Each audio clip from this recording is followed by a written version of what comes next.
বৌমা, তুমি আমার ছেলেকে রাতে চরম সুখ দিচ্ছ না কেন? মা, আপনার ছেলে ঘরে ঢুকলেই খালি কাশে।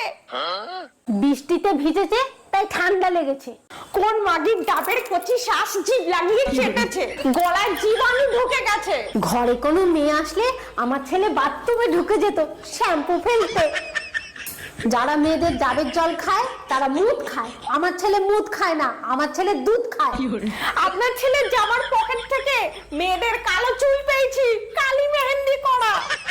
তোমার জঙ্গলে চুল কেটেছো, মেঝেতে ফেলেছো, ছেলে যত্ন করে পকেটে চুল রেখে দিয়েছে। না, আপনার ছেলে বলেছে সাবু কলা খেলে আমার চেঙ্কুটা দাঁড়িয়ে থাকে শক্ত হয়ে, মাগিদের ঢোকাতে সুবিধা হয়। ছেলে তো তোমাকে দেওয়ার জন্য ওইটা তৈরি করছে। আপনার ছেলে আগের মতো আমাকে ভালোবাসে না, আমার সাথে শোয় না। আপনার ছেলের সরু শশাটা 5 দিনে মোটা শশা হলো কি